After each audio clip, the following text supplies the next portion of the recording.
Unajua mechi za Simba zimekuwa na figisu sana, hasa hizi mechi kubwa.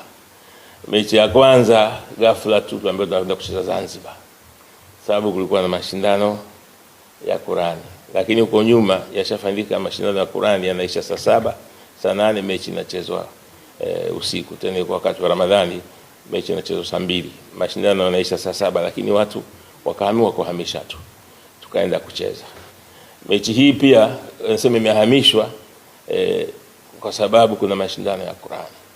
Tuliwasiliana na BAKWATA wakasema sisi mashindano yetu yanaisha saa 7,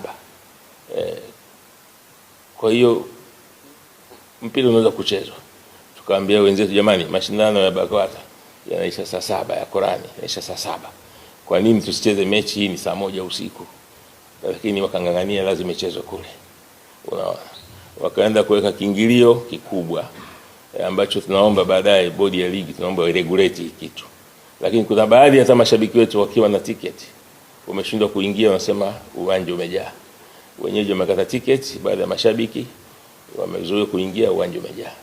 Kwanza niwapongeze wana Simba pamoja kwa kiingilio kikubwa cha chini, ambacho pengine kiingilio kikubwa katika historia ninachokumbuka ni cha Taifa Stars na Brazil, ndio kiingilio cha chini kilikuwa 30,000. Kando na hapo haijawahi kutokea kiingilio cha chini cha mechi kakawa 15,000. Lakini pamoja na hayo wamekuja kwa wingi kuweza kushangilia timu yao, lakini ndio hivyo, wengine wamekosa nafasi. Tunaomba baada ya mamlaka ili jambo inaliangalia sana la kufanya regulation ya vitu viweze kwenda sawa. Kwa hiyo nawasihi mashabiki wetu, mashabiki wema, mashabiki wenye uwerevu wanaopenda sana timu yao wawe na amani na watulie. Viongozi, bodi tunaifanyia kazi ya malalamiko ambayo yamejitokeza siku za karibuni.